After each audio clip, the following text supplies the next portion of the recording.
Bismillahirrahmanirrahim. Assalamualaikum warahmatullahi wabarakatuh.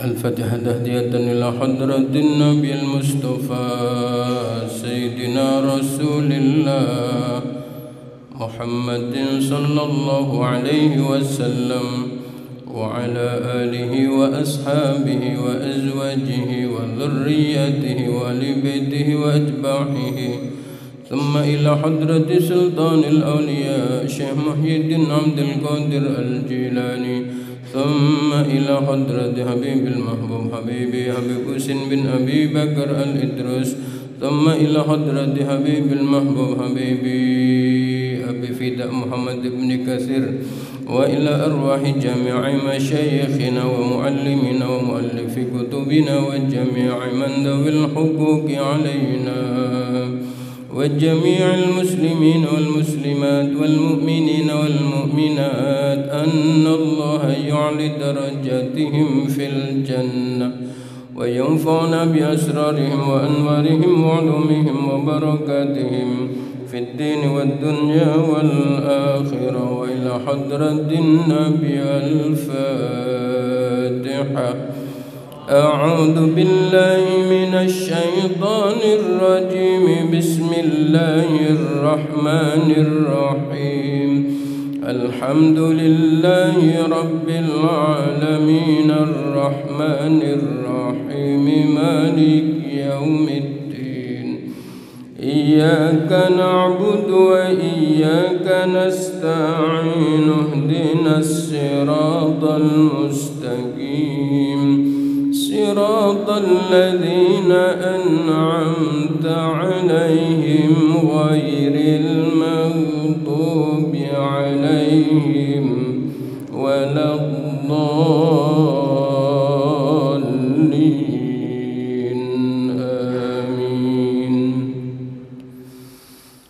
يا ربي بالمصطفى بلغ مقاصدنا واغفر لنا ما مضى. بدمي. يا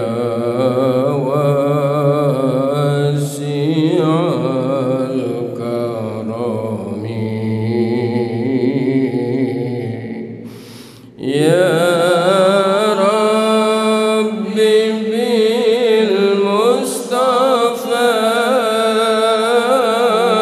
بلغ مقاصدنا واغفر لنا ما مضى. يا واسع الكرم يا من قاسدنا وفي الدين والدنيا والآخرة وإلى حضرة النبي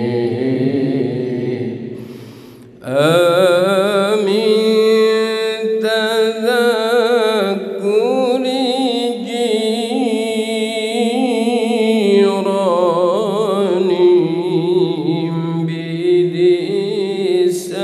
الحمد لله رب العالمين الرحمن الرحيم مالك يوم الدين. إياك نعبد وإياك نستعين اهدنا الصراط المستقيم صراط الذين أنعمت عليهم غير المغضوب عليهم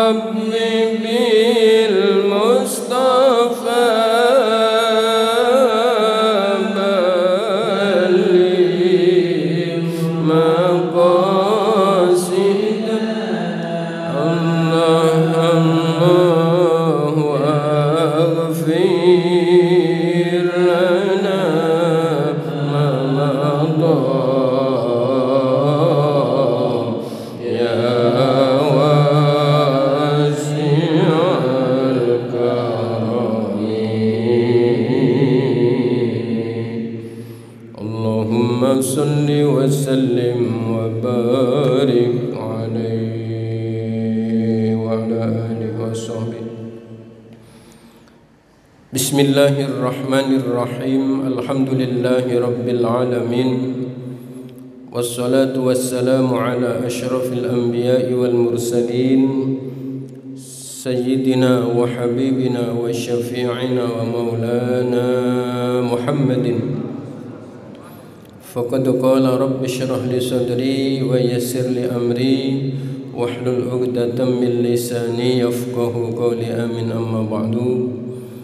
Hadratul Mukarramin, para alim, para ulama, para guru, wabil khusus kepada guru kita bersama Al-Ustadz Supriyadi Matta'anallah bituli hayatihi, Ketua DKM Masjid Jami Al-Fajar beserta seluruh staf dan jajarannya, para tokoh, para hujjaj, hadirin wal hadirat, jamaah taklim duha Masjid Jami Al-Fajar Taman Aster yang mudah-mudahan senantiasa dimuliakan Allah Subhanahu wa taala. Amin. Puji serta syukur tak henti-hentinya kita panjatkan kehadirat Allah atas limpahan rahmat, nikmat dan karunia-Nya hingga di pagi yang cerah ini kembali kita dapat hadir di tempat ini dalam rangka thalabul ilmi. Mudah-mudahan Allah berikan kita sehat dan Allah berikan kita ilmu yang barokah dan manfaat. Amin ya rabbal alamin. Salawat teriring salam semoga senantiasa terlimpah curahkan keharibaan junjungan kita Nabi besar Muhammad sallallahu alaihi wasallam. Bapak Ibu jamaah rahimakumullah, sehat semuanya.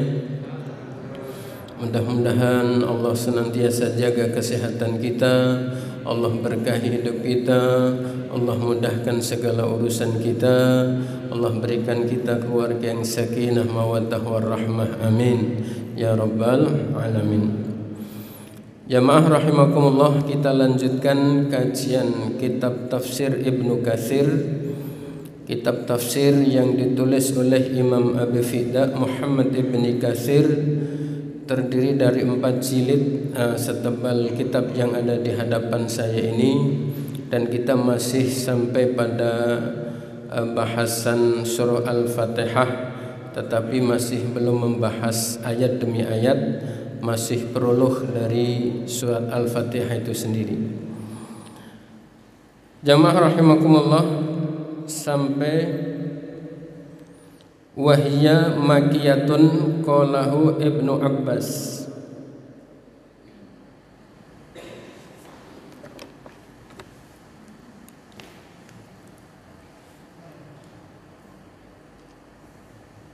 Ya, yang alinea ini tengah ya. Ya, betul itu.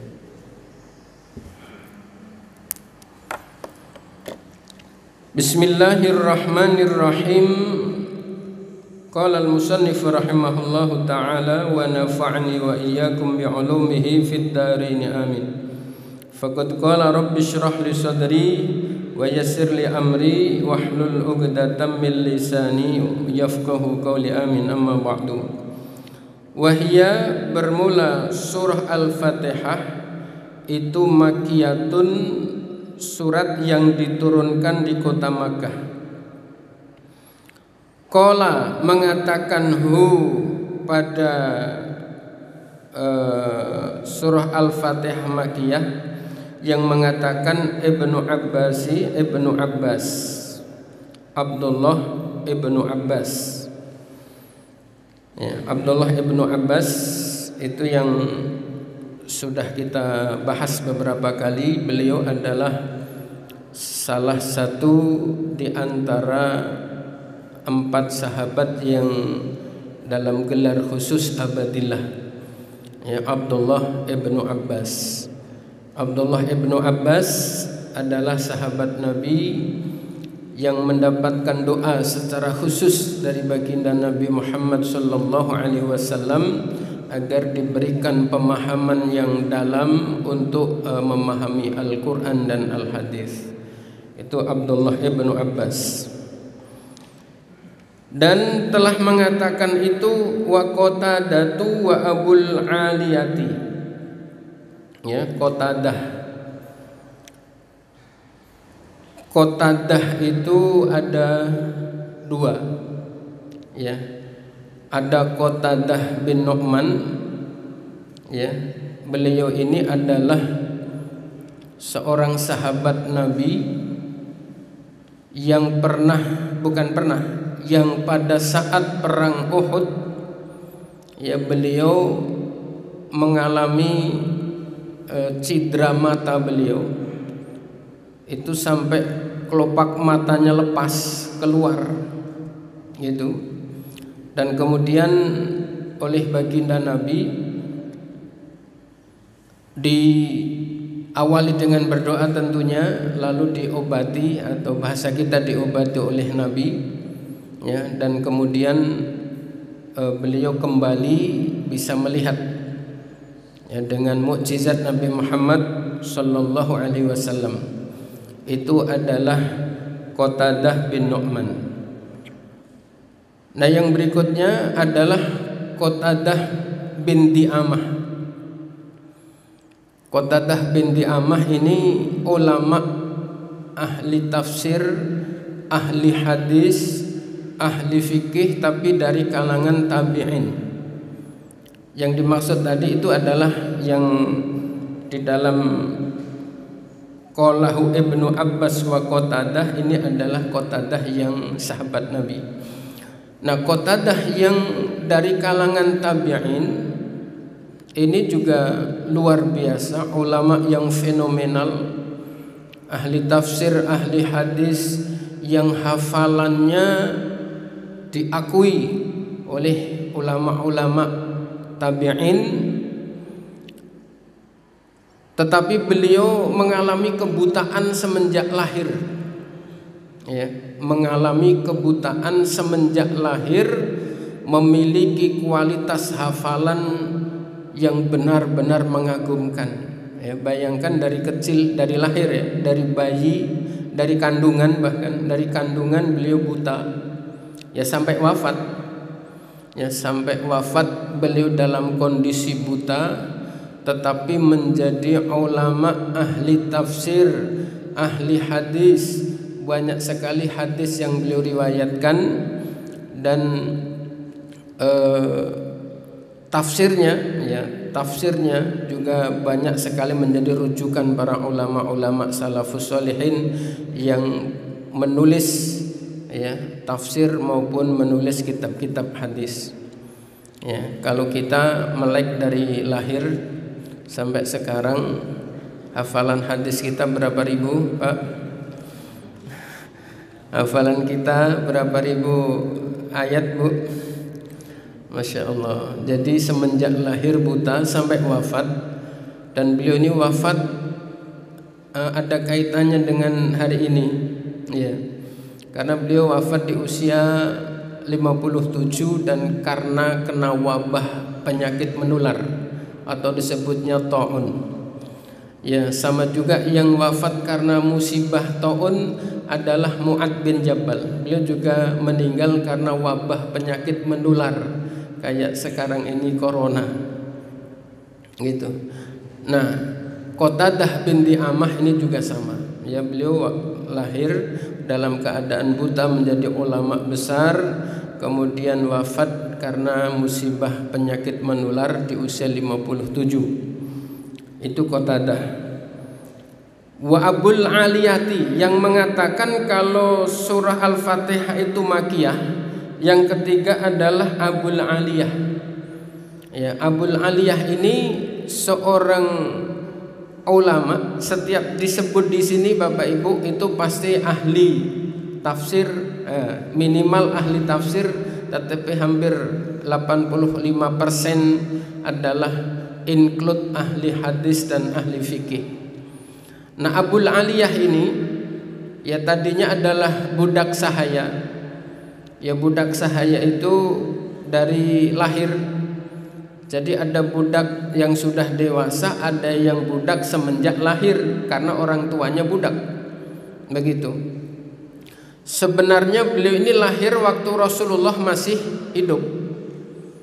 Tapi sayangnya beliau belum pernah ketemu dengan Rasulullah dalam kondisi beriman. Akhirnya setelah beliau usia remaja, ya, kemudian memeluk agama Islam sekaligus dimerdekakan oleh tuannya, ya, baru kemudian beliau masuk Islam masa Khalifah Abu Bakar, ya, sehingga beliau disebutnya adalah ulama tabi'in meskipun lahirnya di saat Rasulullah masih hidup. Masalahnya waktu itu beliau belum masuk Islam. Itu Abul Aliyah. Beliau laki-laki adalah ulama fenomenal yang luar biasa di dalam hampir setiap ya kitab-kitab tafsir selalu mencantumkan nama besar beliau sebagai bukti bahwa itu adalah seorang pemikir besar, menjadi ulama rujukan para penulis-penulis tafsir. Itu adalah Abul Aliyah. Wakila madaniyatun, tapi ada juga yang mengatakan bahwa surah Al-Fatihah itu adalah madaniyah. Kalau yang mengatakan surat Al-Fatihah itu makiyah, yang disebut oleh Imam Ibnu Katsir dalam kitab beliau ini tadi sudah pertama Ibnu Abbas, yang kedua Qatadah, yang ketiga Abul Aliyah. Kalau yang mengatakan bahwa surah Al-Fatihah adalah madaniyah, itu yang pertama adalah Abu Hurairah. Ya, Abu Hurairah itu adalah sahabat Nabi yang meriwayatkan hadis terbanyak. Hurairah itu berasal dari kata hirrotun, artinya kucing. Ya, beliau ini punya piaraan kucing, penyayang kucing, kemanapun beliau pergi diajak, sehingga dilakobi menjadi Abu Hurairah, artinya bapaknya kucing. Ya, itu yang pertama kali, artinya terbanyak meriwayatkan hadis. Yang kedua saya sudah pernah sampaikan adalah Abdullah ibnu Umar, yaitu anaknya Sayyidina Umar. Abdullah ibnu Umar itu masuk Islamnya urutan ke-41 setelah bapaknya, aslinya bareng. Jadi Sayyidina Umar ya dengan putranya yaitu yang bernama Abdullah itu masuk Islamnya bareng aslinya. Dan beliau juga ikut menemani ayahnya hijrah dari Makkah ke Madinah. Waktu itu masih pada usia 10 tahun, ya, Abdullah ibnu Umar. Nah, Abdullah ibnu Umar sekali lagi adalah urutan kedua setelah Abu Hurairah yang banyaknya meriwayatkan hadis dari Nabi. Wa Mujahid, ya, wa Mujahid, Imam Mujahid ini juga ulama tabi'in, ya, ulama kalangan tabi'in. Tabi'in itu sekali lagi adalah orang yang pernah hidup berjumpa dengan sahabat Nabi, beriman kepada Allah. Itu artinya tabi'in, beriman kepada Allah dan Rasulnya. Ya, Imam Mujahid lagi-lagi sama, beliau adalah ulama ahli tafsir, ahli hadis. Hadis-hadisnya mendapat pengakuan dari kalangan ulama ahli hadis dengan tingkatan thiqat. Artinya hadis-hadis yang melalui beliau adalah hadis-hadis yang terpercaya kesahihannya. Ya. Wa Atha ibnu Yasar dan sebagainya saya nggak jelasin, nanti kalau jelasin habis waktunya, hanya itu saja. Jadi sedikit-sedikit, selebihnya kita bahas isinya. Ya, karena nanti insya Allah akan ketemu lagi dan mungkin ada yang diulang-ulang. Dengan diulang-ulang mudah-mudahan kita menjadi hafal, ya, mudah-mudahan, amin. Tapi sebelumnya izin ngopi dulu boleh? Kopinya masalahnya gede banget kalau nggak sering. Astagfirullah. Bismillah.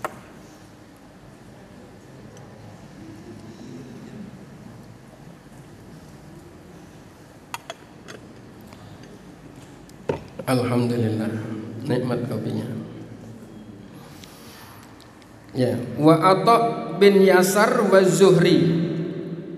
Ya. Wa yuqalu, dan diucapkan, yuqalu itu kalau kita bahas dari sisi nahwu sorofnya itu disebutnya namanya mabni majhul. Qala yaqulu. Ya, qala yaqulu, qala itu mabni maklum, yaqulu mabni maklum. Tapi begitu disebut yuqalu itu namanya mabni majhul. Begitu. Ya, qala yaqulu qaulan. Ya. Ya. Wa yuqalu, dan diucapkan nazalat, turun surat Al-Fatihah. Kenapa nazalat padahal aslinya nazala? Ya. Karena surah rujuknya atau kembalinya kepada surah. Surah itu kalimat perempuan. Ya, jadi tanda-tanda perempuan kalimat itu, yang dimaksud kalimat dalam bahasa Arab, Bapak Ibu, itu adalah kata dalam bahasa Indonesia. Ya. Nazalat karena yang dimaksud oleh kalimat itu adalah surah. Surah itu perempuan, sehingga harus nazala itu dikasih tanda perempuan, yaitu taknis. Sedikit saya bahas, ya, namanya belajar tafsir. Ya, biar bahasan nahwu sorofnya, balaghahnya, manteknya sedikit-sedikit, tapi nggak banyak. Kalau banyak takut pusing. Takut besok nggak mau ngaji lagi. Aduh, ruwet ngajinya. Iya, karena ngajinya tafsir, ya. Kalau nggak dibahas dikit-dikit ya sayang. Jadi juga biar minimal pernah mendengar, minimal. Ya. Ya, nazalat, ya, wa yuqalu, dan diucapkan nazalat, ya, telah turun surah Al-Fatihah marrataini, 2 kali. Ya, marratan, ya, sekali bi Makkah, di kota Makkah. Bi Makkah itu namanya disebutnya isim ghairu munsharif. Padahal kemasukan huruf jar bi, tapi kok bi Makkah itu namanya isim ghairu munsharif, isim yang tidak menerima tanwin. Seperti kalau yang kita baca nawaitu sauma ghadin an adai fardhi syahri ramadhana. Ya, meskipun itu sebagian hujjah nahwu mengatakan sauma ghadin an adai fardhi syahri ramadhani. Ya, masing-masing punya argumentasi, tapi itu adalah bagian dari isim ghairu munsharif. Ya, ilatnya adalah alif mamdudah. Ya, gitu. Ramadhana, ya, Ramadhana, apa itu? Di situ ada ilatnya, alam diantaranya, nama, ya, dan seterusnya. Marrotan bi Makkah wa marrotan bil Madinati, ada alif lamnya sehingga bil Madinati.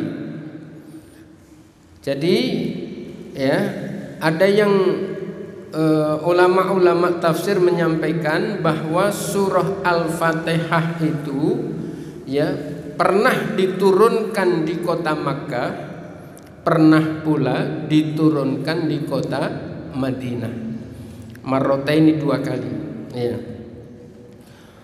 Ya, wal awalu, adapun yang pertama, ya, argumentasi yang pertama, ya, itu asbaha, menyerupai liqaulihi ta'ala, artinya sesuai dengan firman Allah Ta'ala, walaqad atainaka sab'an minal mathani. Ya. Jadi tadi ada 2 argumentasi, ya, bahwa ada yang disebut Makkiyah, ada yang disebut Madaniyah. Nah, terus kemudian disebut 2 kali, ya, itu adalah sesuai dengan ayat di dalam surat Al-Hijr ayat berapa Pak itu? 87. Iya. Walaqad ataina, dan nyata-nyata telah aku turunkan kepadamu wahai Muhammad sab'an 7 minal mathani, dari surat yang diulang-ulang. Kemarin kalau tidak salah saya sudah sampaikan masani, kenapa artinya kok diulang-ulang. Itu sani itu artinya 2. Ya, masani itu didua-duain. Ya, 2 begitu. Jadi diulang-ulang jadi banyak. Didua-duain mau nggak Bu? Ibu serius amat ini. Iya, diduain enak nggak Bu? Jadi masani gitu, masani diulang-ulang. Ya, ya, diulang-ulang, didua-duain, tapi tidak dimadu. Kalau urusan madu, insya Allah bapak-bapak doyan madu. Suka madu Pak ya? Suka. Ibu suka madu nggak Bu? Nggak suka. Pilih di madu atau pilih di racun? Iya, enggak dua-duanya ya. Di madu terasa racun, di racun langsung innalillah ya. Ya, itu jadi kenapa masani. Tetapi wallahu ta'ala a'lam. Wallahu bermula Allah, ta'ala maha tinggi Allah. Ta'ala itu berasal dari kata ala ya'lu, uluwan. Ya, jadi maha tinggi. Ya. Wallahu bermula Allah, ta'ala maha tinggi Allah, itu a'lamu, lebih mengetahui. Jadi ada 2 argumentasi, 2 pendapat yang masing-masing punya hujjah, punya dasar, dan itu sah-sah saja. Ya, jangankan dasarnya berbeda, ayatnya sama. Itu pemahaman ulama-ulama yang kapasitas keilmuannya luar biasa bisa beda. Kenapa? Karena memang sudah sunnatullah, sudah kodrat. Itu disetting oleh Allah. Umat dan ulamanya ini berbeda. Khilafu ummati rahmatun. Ya, perbedaan antara ulamaku, antara umatku itu rahmatun, adalah kasih sayang dari Allah Subhanahu wa ta'ala. Yang penting setiap yang kita lakukan kita tahu dasarnya. Kalau tidak, minimal kita ittiba, ngikutin orang yang kita yakini orang itu tahu dalilnya. Begitu minimal ya. Contohnya gitu, makanya perbedaan itu nggak perlu dibesar-besarkan. Ya, contoh yang fenomenal adalah tentang ya perbedaan yang dahsyat antara Imam Hanafi, Imam Syafi'i, dan beberapa imam dari 4 mazhab itu tentang kalimat wa illa mastumun nisaa falam tajidu ma'an fatayammamu sa'idan thayyiban. Nah, al-ayah. Kalau disebut al-ayah berarti itu ada lanjutannya, Bapak Ibu ya. Kalau ada orang ngomong al-ayah itu berarti sepotong, ada lanjutannya. Ya. Imam Hanafi memaknai lamsun, Imam Syafi'i dulu sesuai dengan ijtihad yang kita ikuti. Imam Syafi'i memaknai ayat itu, lamsun itu adalah lamsun menyentuh. Ya, memang makna lahirnya lamsun itu menyentuh. Sehingga antara laki-laki dan perempuan non muhrim, termasuk suami sama istri, itu non muhrim, beda mahram. Ya. Muhrim itu adalah setiap orang yang haram dinikahi. Kalau suami istri itu muhrim berarti dia haram nikah. Itu. Jadi setiap muhrim itu adalah semua orang yang haram dinikah, itu namanya muhrim. Laki-laki perempuan bersentuh kulit tanpa alas, tanpa penghalang, maka hukumnya kalau orang itu punya wudu batal menurut Imam Syafi'i, ya, karena lamsun itu dimaknai menyentuh. Tetapi Imam Hanafi memaknai lamsun beda. Memaknai lamsun itu bersetubuh. Begitu. Kok bisa ya? Jauh banget. Iya. Kalau kita bicara balaghah, Bapak Ibu, doroba itu yang saya sudah sering sampaikan. Ya, karena ini kalimat paling banyak dipakai hampir di setiap contoh nahwu, sorof itu menggunakan doroba, gitu. Iya, mukul. Doroba itu arti aslinya mukul. Tapi ketika di ayat wa daraballahu mathalan qaryatan kanat aminatan mutmainnatan al-ayah, itu doroba ay ja'ala, menciptakan.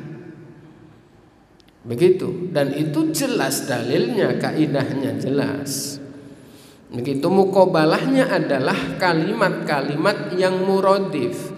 Jadi doroba satu kata maknanya bisa banyak, perbandingannya banyak kata tapi maknanya satu. Gitu. Sama seperti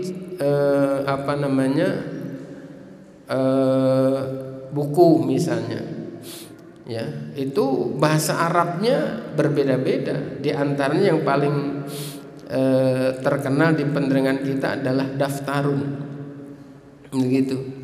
Nah, hal itu sama, ya, artinya hal itu berlaku di dalam kaidah ilmu alat. Maka Imam Hanafi memahami itu, ya, memahami itu dengan kalimat bersetubuh antara laki-laki dan perempuan. Ketika bersetubuh maka dia batal. Di mana letak rahmatnya? Ya, letak rahmatnya adalah nampak sekali ketika kita sedang melakukan ibadah haji atau umroh.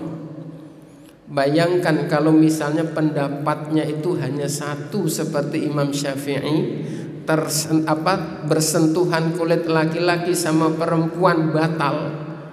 Boro-boro udah sampai lokasi kita tawaf, baru keluar dari hotel juga sudah batal. Apalagi pakai pakaian ihram yang nggak boleh nutup seluruh tubuh. Ya, wah, situ udah tersenggol kanan, tersenggol kiri. Ada yang tidak sengaja, yang dikit-dikit sengaja. Ada. Waduh, ini kayaknya jamilah jiddan ini, nyenggolin dikit-dikit. Na'udzubillahi min dzalik. Di situ bukti rahmatnya. Khilafu ummati rahmatun. Perbedaan antara ulamaku itu wujud kasih sayang Allah. Perbedaan itu indah manakala disentuh oleh manajemen. Seperti berbedaannya bangunan ini, ada tiang, ya, ada ubin, ada granit, ya, kemudian ada macam-macam nih, sekian banyak. Coba kalau tiang semuanya, gimana kalau tiang semuanya? Nggak nyaman kita tinggal di tempat ini, gitu. Musik itu ketika, masya Allah, ada gendang, ada seruling, ada gitar, ya, ada keyboard, indah. Tetapi asal bunyinya kena manajemen. Tapi bayangkan kalau gitar sakar PJW, ya, kalau keyboard juga begitu sembarangan bunyinya, kalau seruling bunyi nggak jelas kapan dia harus bunyi, apa yang kata yang mendengarkan, ya, nggak dengar. Kenapa? Karena dia tutup telinga. Nah, begitu. Tapi ketika itu tersentuh oleh manajemen, ya Allah, sampai kakinya goyang-goyang. Kenapa? Makhluk badannya mau goyang. Luar biasa. Itulah perbedaan. Orang itu berbeda sah.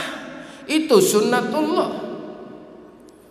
Maka orang-orang yang, mohon maaf, yang berhaluan atau yang berafiliasi di madhab Syafi'i, ya sebagaimana hujjahnya Imam Syafi'i, bahwa Imam Syafi'i berpendapat, pendapatku adalah yang paling benar tapi mengandung unsur kesalahan.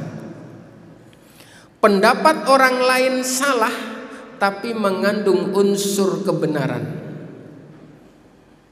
Nah, kalimat ini kemudian oleh ulama-ulama Nahdlatul Ulama, ya mohon maaf, itu disadur menjadi sebuah garis besar dalam bermuamalah, yaitu dengan kalimat yang kita lakukan adalah yang paling benar dan yang dilakukan oleh orang lain adalah benar, sehingga tidak harus menyalahkan. Kenapa?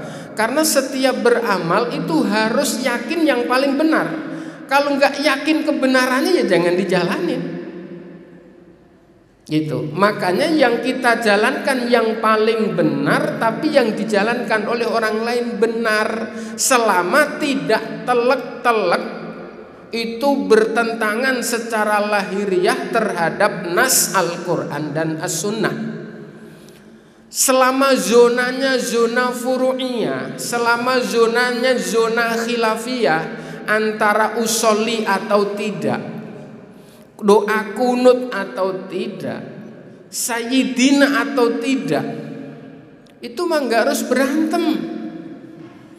Kita menyampaikan dalil harus, ya, saya paling yakin bahwa yang pakai usolli itu paling benar, tapi sampan tidak pakai usolli benar. Saya menjalankan yang saya yakini paling benar, tapi yang sampan lakukan saya tidak harus menyalahkan. Gitu. Kalau prinsip umat itu begini, pandai menghargai perbedaan, indah hidup ini. Seperti kita indah mendengarkan musik. Tapi setiap yang beda mengatakan ente salah. Setiap yang berbeda bilang ente neraka. Waduh, hidup ini nggak nyaman. Di masjid bukannya tersentuh rasa kebersamaan, bukan kesejukan, malah perasaan saling bermusuhan. Nggak mau jabat tangan dengan dia. Kenapa? Dia itu ahli neraka. Enak gak begitu? Nggak enak. Maka khilafu ummati rahmatun.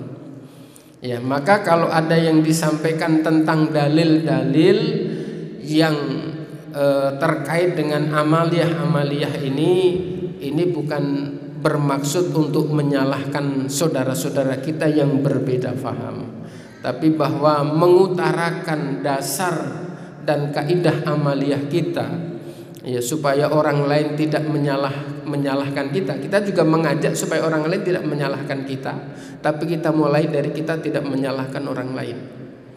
Itu, ya, itu konteksnya begitu. Ya, maka di sini antara ulama-ulama hebat, ahli tafsir, ahli hadis, ahli fikih kok berbeda. Ya, itu wajar. Karena apa? Sunnatullah. Wahaka Abu Laits As-Samarqandi, ya, anna sofaha, ya,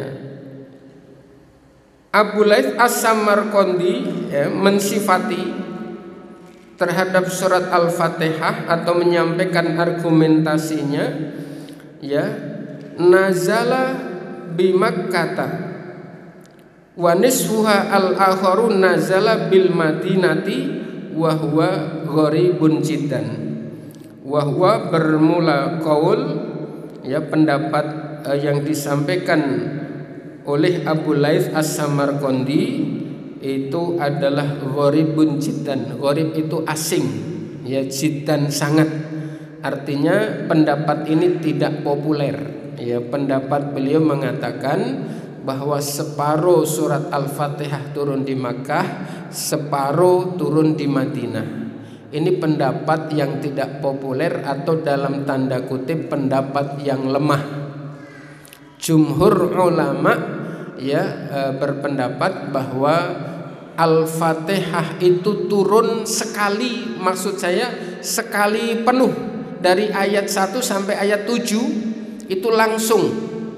Berbeda dengan surat Al-Alaq ya, dia beberapa tahap gitu. Dan tadi sudah kita baca, sudah kita bahas bahwa ulama-ulama ahli tafsir ya berpendapat diantaranya bahwa surah Al-Fatihah adalah nazalat marrotaini, turun sebanyak 2 kali, dan itu menurut pendapat mereka di Mekah utuh dari ayat 1 sampai ayat 7, di Madinah pun diulang lagi penuh lagi dari ayat 1 sampai ayat 7. Ya. Naqalahu Al-Qurtubi. Hal itu dinukil atau ditulis di dalam tafsir Al-Qurtubi. Al-Qurtubi, Imam Qurtubi itu ulama ahli tafsir yang fenomenal. Tafsir terluas itu adalah tafsir Qurtubi. Kalau Ibnu Katsir ini hanya 4 jilid. Ya. Tafsir Qurtubi 20 jilid. Coba hatamnya kapan kalau ngajinya 20 jilid? Beliau ulama yang lahir di Andalusia, Spanyol. Ya, ulama-ulama fenomenal yang lahir di Andalusia, Spanyol. Di antaranya adalah ulama yang sekaligus teknokrat, ahli teknologi. Siapa beliau? Adalah Abbas ibnu Firnas, ulama yang pertama kali mencetuskan teknologi pesawat terbang. Itu ulama, Ibu, bukan orang barat, bukan, ulama. Abbas ibnu Firnas lahir di Andalusia, Spanyol, yang sekarang seakan-akan gak ada Islam. Dulu itu adalah pusat ketika Islam mencapai zaman keemasan. Itu diantaranya negara yang fenomenal adalah Andalusia. Sekarang terkenal dengan bolanya, Spanyol bola ya. Abbas ibnu Firnas, Ibu ya, itu sama, lahir satu negeri dengan Imam Qurtubi ya. Beliau ini kalau sedikit berbicara tentang bagaimana proses Abbas ibnu Firnas menciptakan teknologi pesawat terbang ya, karena di Al-Quran itu kan la'allakum tatafakkarun, supaya kamu berpikir. Itu diulang sekian banyak kali, berpikir. Beliau belajar dari burung. Jadi burung itu beliau lihat sayapnya itu seperti apa. Ketika ngerem itu sayapnya bagaimana, ketika ngegas ya, sayapnya bagaimana, ketika naik sayapnya bagaimana, ketika turun bagaimana. Itu beliau pelajari dengan begitu cermat, luar biasa. Dan akhirnya setelah dapat kesimpulan, beliau membuat eksperimen, tapi belum pakai mesin ya, belum pakai mesin. Jadi beliau membuat alat. Jadi badan beliau sendiri di situ turun dari ketinggian ya, bisa naik, bisa turun, bisa naik, bisa turun gitu. Aman ya, aman dari ketinggian sampai ke bawah, beliau selamat ya, beliau selamat. Setelah beliau terus dalami, terus pelajari, sampai akhirnya pakai mesin. Tapi eksperimen yang kedua nyaris gagal, beliau babak belur ya. Jadi bisa naik, bisa belok, bisa cukup lumayan lama. Tapi akhirnya eksperimen kedua ya, beliau ini sekali lagi landingnya itu gagal, karena beliau sempat lumayan agak parah ketika landing yang kedua itu. Kemudian terus dikembangkan dan terus dikembangkan sampai sekarang menjadi pesawat terbang itu. Kalau di Iran, Bapak Ibu ya, pernah ke Iran nggak, Bu? Belum pernah? Sama, saya juga belum pernah. Mudah-mudahan ke sana ya.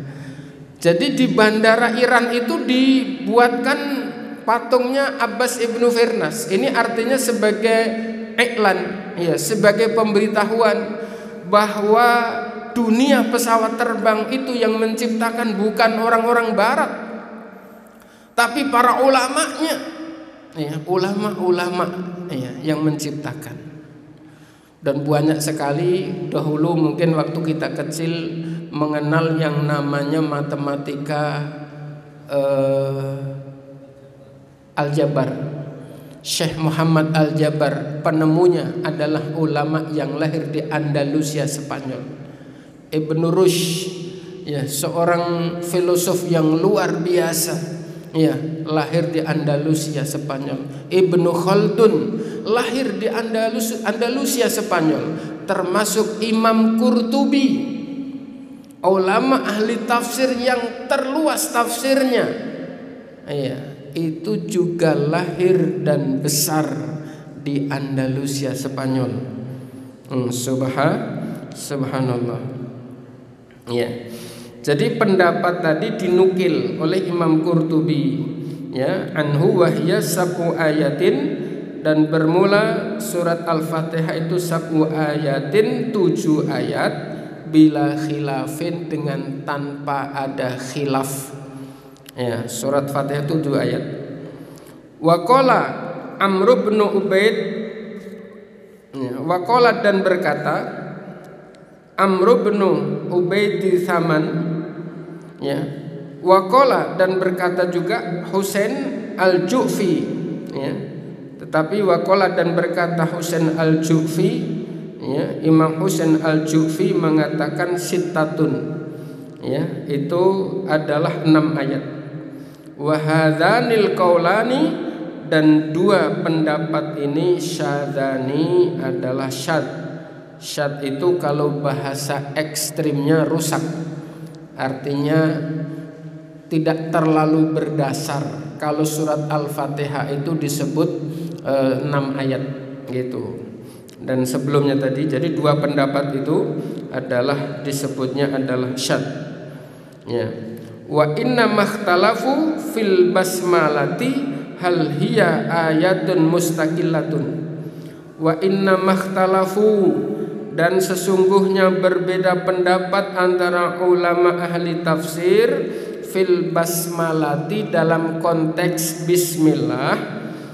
Perbedaan atau khilafnya itu hal hiya, adakah bermula bismillah itu ayatun, ayat, mustaqillatun, yang terpisah, min awaliha, dari awalnya surah, kama huwa inda jumhuri qurra'il kufati, ya, sebagaimana, ya, pendapat jumhur ulama ahli qurra di Kufah, ya, Kufah Irak.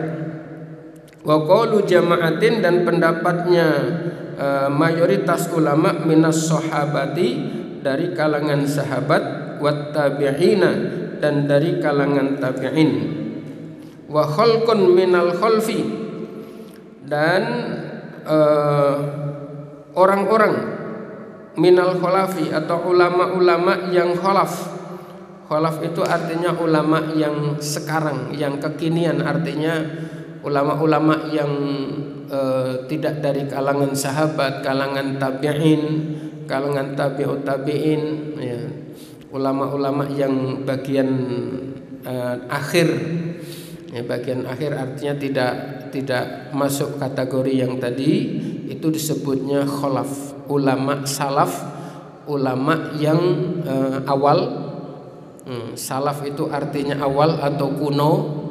Maka kalau pesantren-pesantren yang berafiliasi di bawah lembaga Nahdlatul Ulama biasanya mengatakan pesantren salafi, ya, Al-Ma'had As-Salafi. Tapi sayangnya mohon maaf, ya, ini bukan untuk membangkit-bangkit atau memprovokasi. Ada sebagian saudara-saudara kita, ya, yang untuk mengaburkan tentang faham pesantren-pesantren salaf itu, yang biasa menggunakan tahlil, yasin, doa, sholawat dan sebagainya, dikaburkan dengan membuat satu organisasi yang disebut organisasi Salafi, padahal adalah fahamnya berbeda dengan yang pesantren-pesantren salaf tadi. Gitu. Jadi kalau apa sih maksudnya saya datang ke pesantren sana ada tulisan Ma'had Salafi, Al-Ma'had As-Salafi. Tapi kok di sini teman-teman yang Salafi sebagian nggak cocok dengan sebagian kita. Kalau bingung, jawabannya adalah seperti itu. Yang dimaksud pesantren-pesantren yang mensifati pesantrennya dengan Al-Ma'had As-Salafi, maksudnya adalah materi atau kurikulum utamanya adalah kitab-kitab yang ditulis para sahabat, para tabi'in, para tabi'ut tabi'in dan ulama-ulama yang terdahulu. Itu maksudnya ya.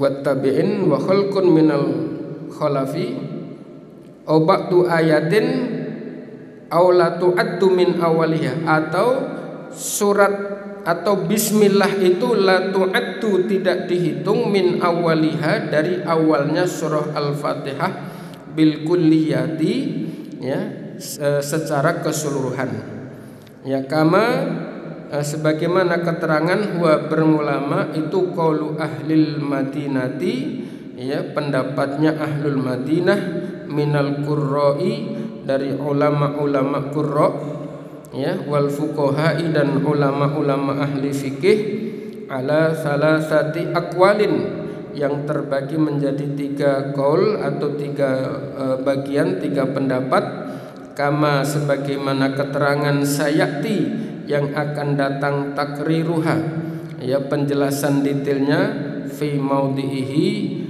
dalam tema khususnya insyaallahu ta'ala wa bihi as-siqatu. Insya'a jika menghendaki, Allah ta'ala maha tinggi Allah, wa bihi dan dengan asma Allah as-siqatu